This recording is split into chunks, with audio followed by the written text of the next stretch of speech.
Something you often say, Mr. President, has always struck me as so true. You always say, never bet against America, because here anything is possible.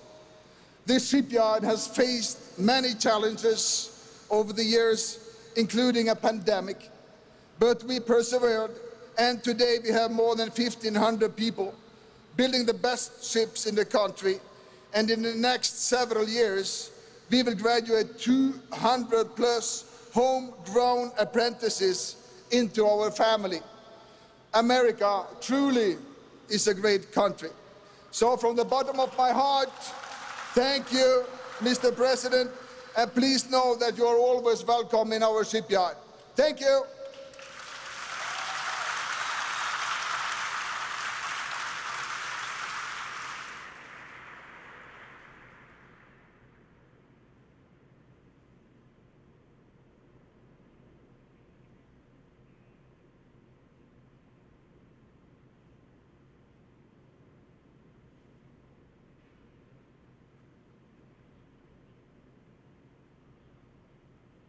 Please welcome the CEO of Great Lakes Dredge and Dock, Lasse Petterson.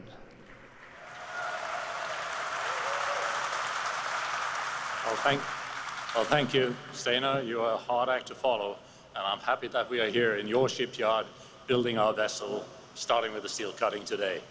So welcome again to everyone, and a special thank you to Mr. President for coming to our steel cutting ceremony for offshore wind rock installation vessel, the Acadia. It is an honor to have you here, and thank you to all your staff, hardworking staff that made this event happen in a very short time frame.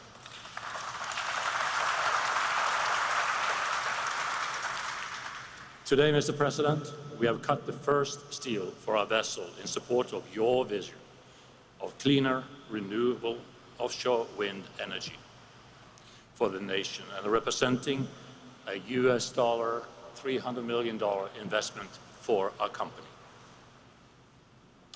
Mr. President, the group that is gathered here today has responded to your vision, to your challenge to build a domestic offshore wind industry here in the United States.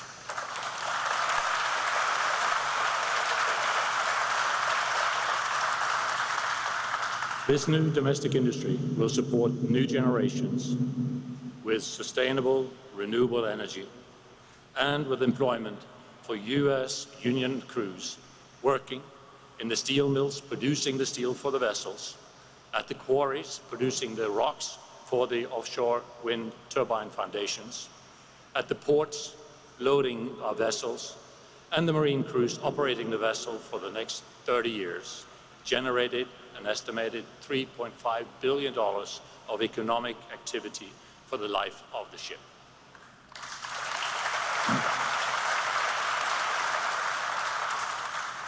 And we have all had new challenges in this new and exciting market, and we are determined to make your vision a reality. And we truly thank you for your leadership to get the build of Acadia started, and for your unwavering support to assume the development and growth of the US offshore wind market. Thank you all for attending, and most of all, thank you, President Biden.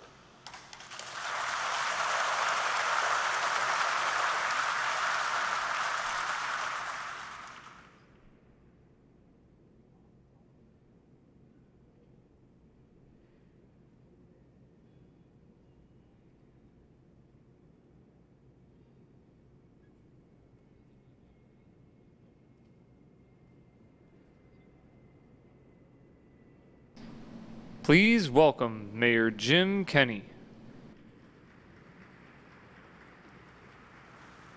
Thank you very much, and good afternoon to everyone. It's really a great day here today to welcome the President back home, because we adopted him a long time ago. It is always a privilege to have him in town. I want to say again how grateful we all are for the immediate response and partnership we received from the Biden administration and Governor Josh Shapiro's team after the I-95 bridge collapse. It was a wonderful job done by great union workers. We know the Philadelphia building trades are among the best in the world, but it is truly astounding what we can accomplish when the government works together at all levels. Like many places in our country, Philadelphia is faced with the opportunities and challenges presented by our transitioning economy and a climate crisis that has already put pressure on our aging infrastructure and working class and low-income residents. We are planning and preparing for this future with support from the federal government under the leadership of President Biden and Vice President Harris. The President has a unique approach to making smart investments in America. Through the transformational investments included in the Inflation Reduction Act and the bipartisan infrastructure law, we have the funding we need to scale up public investments that can help achieve our climate goals, lower costs for working families, thriving businesses, and creating good paying union jobs. These two initiatives represent the largest investment in climate resilience in the nation's history and provide a once-in-a-generation opportunity to accelerate the clean energy economy. Bidenomics is prioritizing working people by growing our economy from the middle out and the bottom up, not the top down, providing opportunity for Americans everywhere. We share this vision, and the City of Philadelphia is committed to building a future where all residents have clean, healthy, and safe energy and economic opportunities that are accessible to everyone. We would not be able to do this work without federal investment, and we look forward to seeing the benefits for years and decades to come. Thank you all for being here, and welcome to Philadelphia.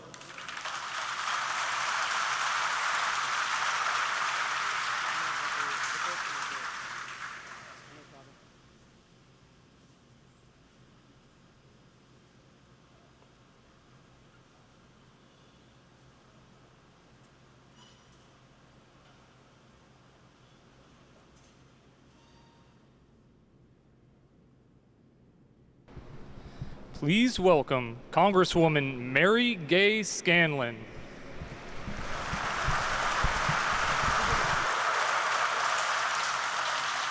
Hello, everyone. We are so thrilled to welcome President Biden to Pennsylvania's 5th District and the Philadelphia Shipyard. Over 25 years ago, the Navy left Philly shipbuilding, but now shipbuilding is once again a major driver of the region's economy. The work happening here right now is a testament to how smart federal investments can create jobs and grow a local economy. As you can see at the docks here all around us, Philly Shipyard is currently constructing 5 national security multi-mission vessels for our nation's maritime academies. We christened the first one just 3 weeks ago. And now the shipyard has won the contract to build the Acadia, as well as a $1 billion order from Matson to build 3 new Jones Act container ships. This is creating over 1,500 good union jobs right here in Philadelphia. The growth and resurgence at Philadelphia Shipyard is an inspiring tale, and it's an honor to have the President here to celebrate this amazing example of American industry and how when we invest in America and we invest in Americans, it's good for American jobs, it's good for the American economy, it's good for our national security, and it's good for clean energy and the environment. The rock installation vessel being built here in Philadelphia will be the first of its kind to be made in the United States. The Acadia will grow the nation's capacity to construct new offshore wind turbines, turbines that are crucial to our transition to a green economy and to meeting our clean energy goals. Thanks to the leadership of President Biden and congressional Democrats, we have made the largest investment in clean energy in our nation's history. And it's because of that investment that Great Lakes Dredge and Dock is growing its fleet of offshore wind-related vessels. These ships demonstrate the win-win of a green transition. It pioneers new industries, revitalizes existing ones, creates jobs, lowers emissions, and puts us on a path to a sustainable future. We still have a lot of work to do if we're going to meet our climate goals and develop a vibrant offshore wind industry, and I'm committed to working with President Biden and congressional leaders and the amazing workers here at the Philadelphia Shipyard to continue the progress we've made. Thank you so much.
Please welcome welder apprentice at Philly Shipyard, Emily Andrewson.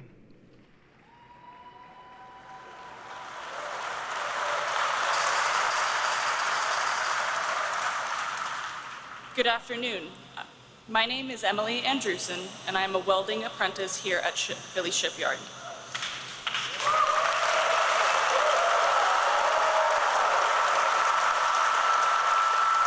Originally, I went to Temple University for athletic training and have worked many jobs in search of building a career that I am passionate about.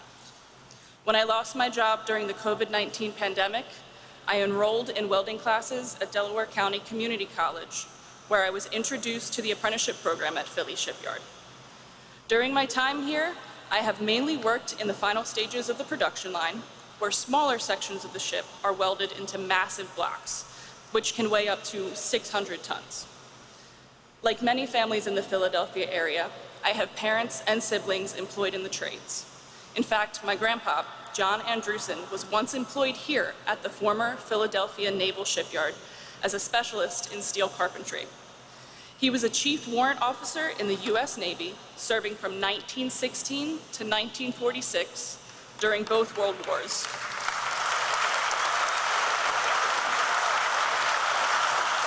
And he remained in the Fleet Reserve until 1958.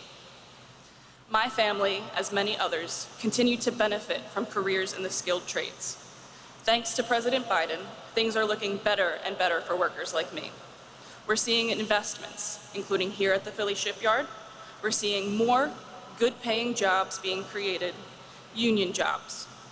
That is why I am honored to introduce a true champion for America's working families and America's unions, President Joe Biden.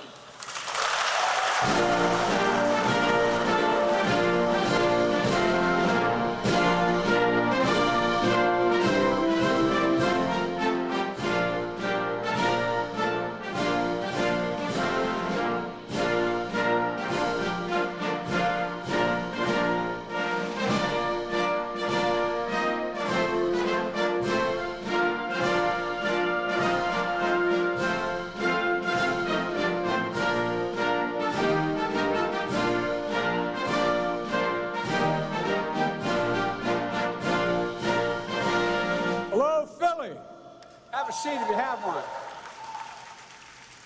Emily, thank you for that introduction. I tell you what, Mayor Kenny, thanks for a passport back into the city. I think the only reason it allows that to happen is I married a Philly girl.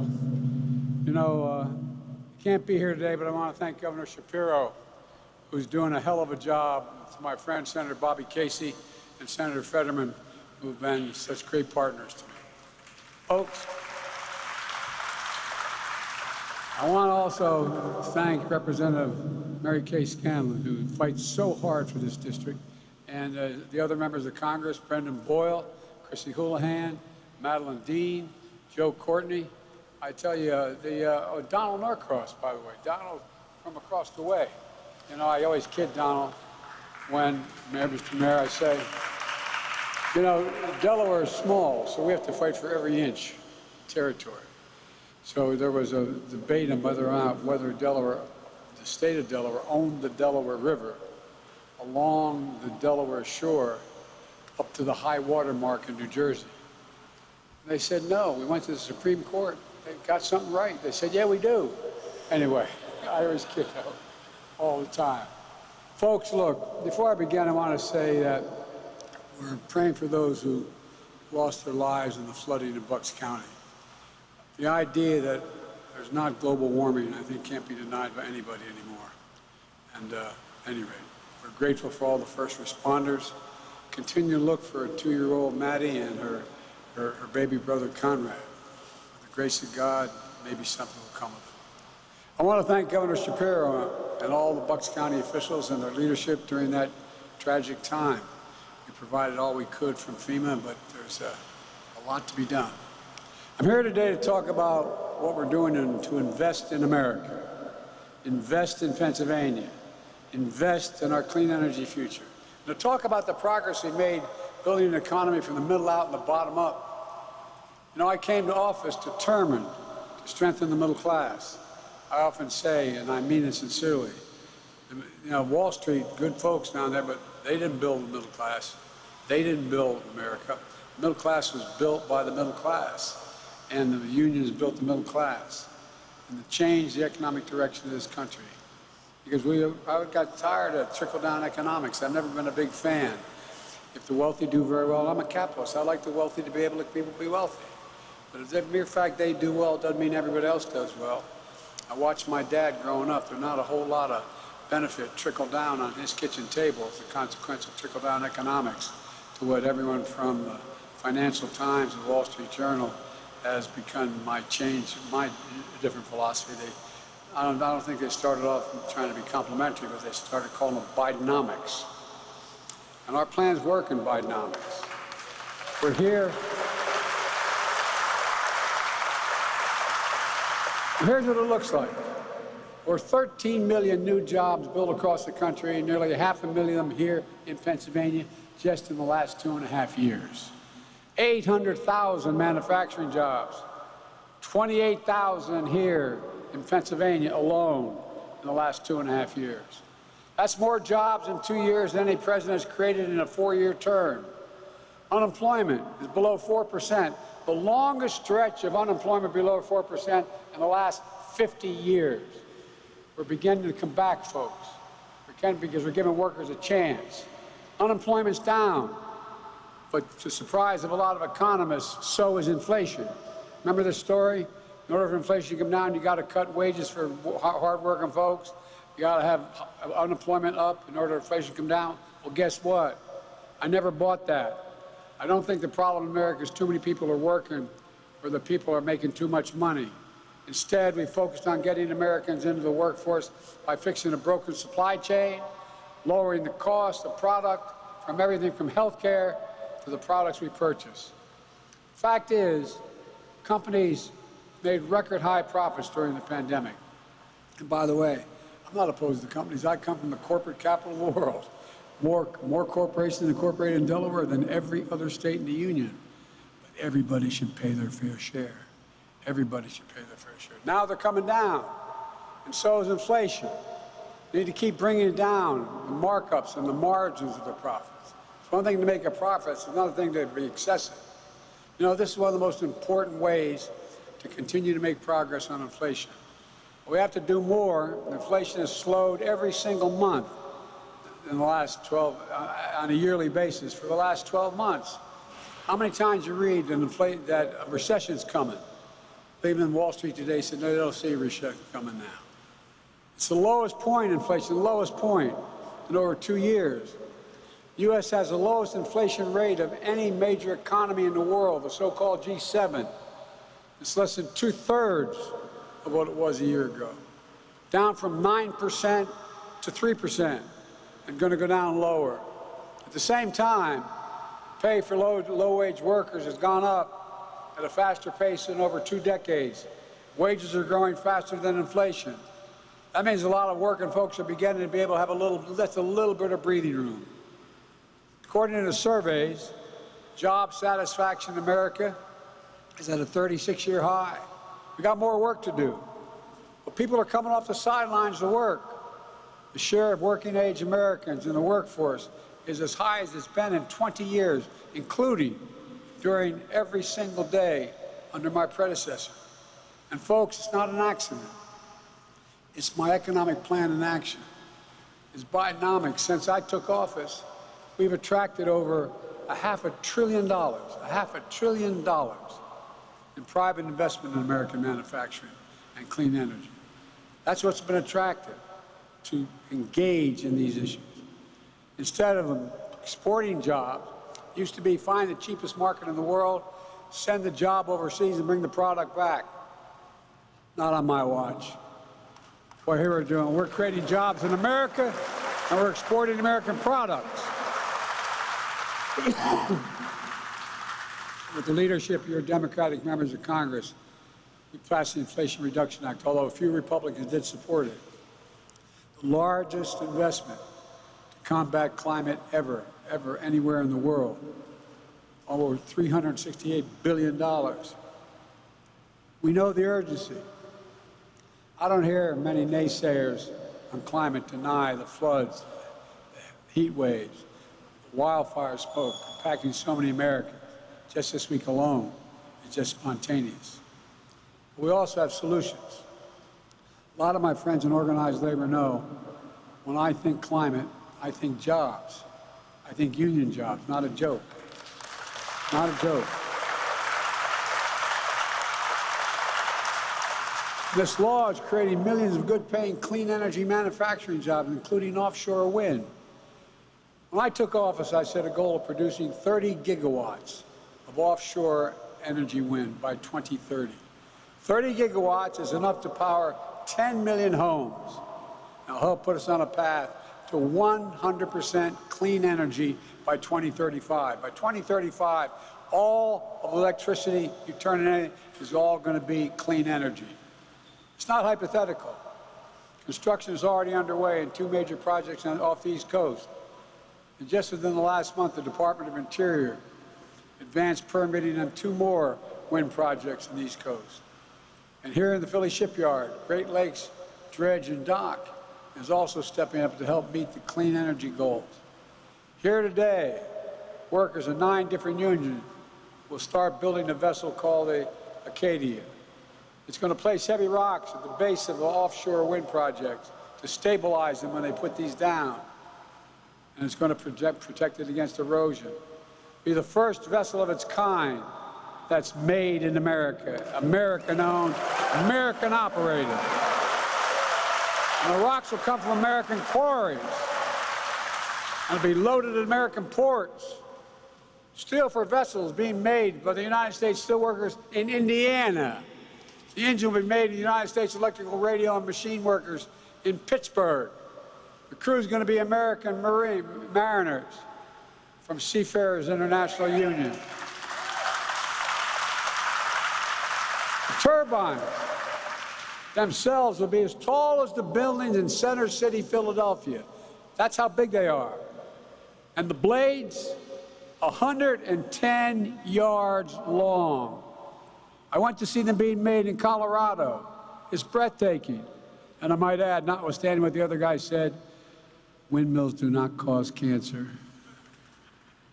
Look, some folks may not know there was a law in 1920 called the Jones Act that was passed. It says ships traveling between U.S. ports have to be American-built, American-owned, and have American crews. But there's some content to rely on ships built overseas without American crews to operate them. Again, not on my watch. We're strengthening American shipbuilding, supporting good union jobs, and bringing offshore wind supply chains back home. Before the pandemic, supply chain wasn't a phrase that most Americans ever thought about. But today, after delays in parts and products, everybody knows what a supply chain means and why they matter. Our Investing in America agenda is bringing our clean energy supply chains home. Since I took office, we've seen more than $16 billion in new offshore wind investments, including 18 offshore wind vessels, 12 manufacturing facilities, and 13 ports. Today, we announced the first ever offshore wind sail in the Gulf of Mexico. We're going to the Gulf. You think I'm kidding? Ain't seen nothing yet. Across the Delaware River in Paulsboro, New Jersey, workers are welding the steel foundation for another large-scale wind project. That's going to create more than 3,000 good-paying jobs. The project off the coast of New York will use a vessel built in the shipyards of Louisiana, Mississippi, and Florida, rely on electrical substations, engineered in Kansas and made in Texas. The Inflation Reduction Act offers tax credits for projects using American-made iron, steel, manufactured projects, so our clean energy future will be made in America. I mean it. And all this investment, you know it better than any group of people I could be talking to, all this investment means good-paying jobs here at home, here at home. We're making sure these new jobs come free and fair and the ability to join a union if you're not already in a union.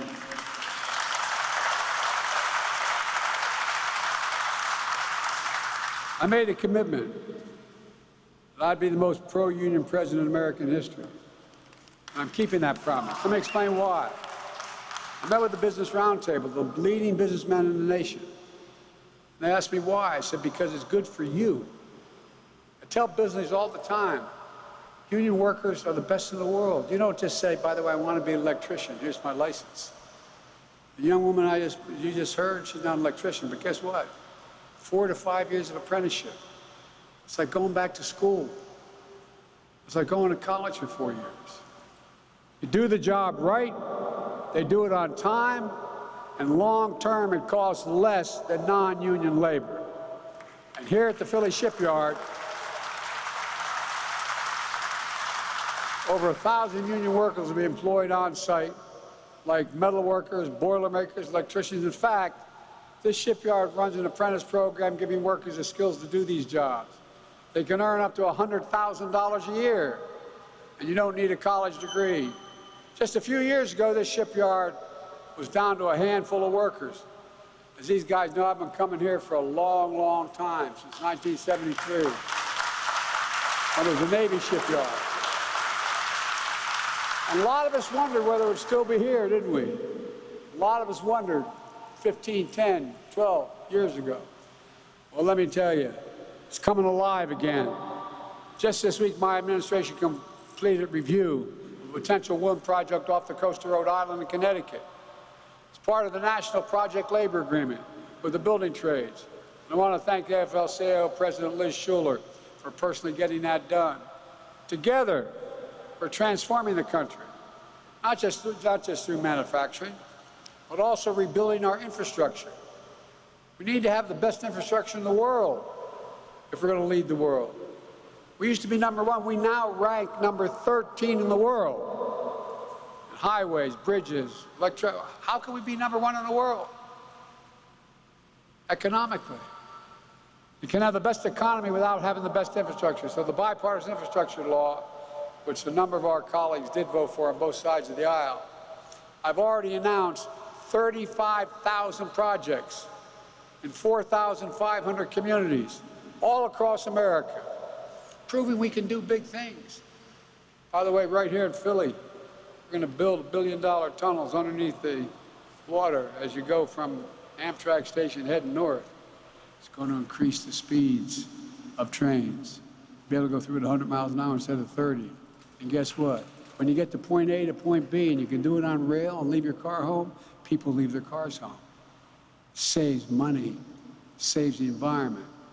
There's no better example than here in Philadelphia. A tanker truck crashed, closed the key stretch of I-95 last month. You remember that?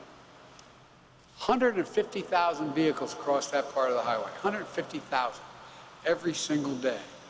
With the leadership of Governor Shapiro, Casey, Fetterman, Boyle, Kenny, it opened in less than 2 weeks. Hear that? 2 weeks. Congratulations, Mr. Mayor. I mean, think about it, all kidding aside. When we were saying that on the bridge, people were looking at us like, oh God, here they go again. It's a record time, and guess what? Used materials from right here in Pennsylvania. All that crushed glass, all that base, and it was done with union work. Also announced $78 million for safety improvements along Roosevelt Boulevard here in Philly, from North Broad to the Bucks County line. Between 2012 and 2021, accident along that stretch of highway killed 119 people. And I don't know how many injured. 119 died. Nearly 1 in 3 Philadelphians lives within a mile of there. I mean, thousands of families will benefit when we make that a hell of a lot safer. Removing every single lead pipe in America, including an estimated 20,000 lead pipe lines here in Philly, and thousands of lead pipes in school fountains all across America, including here in Philadelphia. There are risks to everyone's health, especially our children. We're making investments like this in communities all across the country, In red states, blue states, it doesn't matter. I'm president for everybody. I said that no matter whether they voted for me or against me, I'd make sure we change this. You can see exactly where this money is going if you're interested. Go to online, go to invest.gov and find out what's happening in your community. Because that you know, we talked about, remember Infrastructure Week? Well, we have infrastructure a decade. And guess what? It's committed $1.3 trillion. And guess what else? I lowered the federal deficit by $1.7 trillion in the first 2 years. You can do both. You know, the reason I'm saying this is we've operated on principles that haven't been working. My Invest in America agenda also had another transformative impact. All those members of Congress who voted against the bill suddenly realized it's pretty good, and they're bragging about it. I found it interesting. As you may have seen, apparently 40 million people watched. Marjorie Taylor Greene, the very conservative gentlelady from the state of Georgia, said Biden is doing things like Roosevelt, and it goes on the line as if in creating these jobs, and he thinks that. I thought that was, I never had an endorsement from her before. But all kidding aside, every single Republican voted against the Inflation Reduction Act. And now many are trying to repeal, you know, and it was the whole reason for the act was to repeal the clean energy provisions. That's why they voted no. It didn't stop them from claiming credit. Now the billions of dollars and thousands of jobs are coming to their states. And then there's this distinguished senator from Alabama, a former coach of a winning football team at University of Alabama, Senator Tuberville. You know, the one who's blocking the nominations of America's finest military leaders, jeopardizing our national security over domestic social issues. Well, he's also strongly opposed to the bipartisan infrastructure law. And now I listen to him on television. He voted against it, and here's what he says now. Great to see Alabama receive critical funds to boost ongoing broadband efforts. He thought it was a bad idea to invest in that.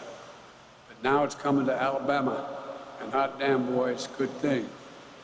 Look, I'm glad the senator's coming around on the infrastructure law, but I'm not going to let up until he comes around on the critical military nominations as well. Let me close with this. I'm not here to declare victory. We got a long way to go in the economy. But I'm here to say we have more work to do. We have a plan that's turning things around pretty quickly. Bidenomics is just another way of saying restore the American dream. 40 years of trickle-down economic and Democrat and Republican administrations limited the dream to those at the top.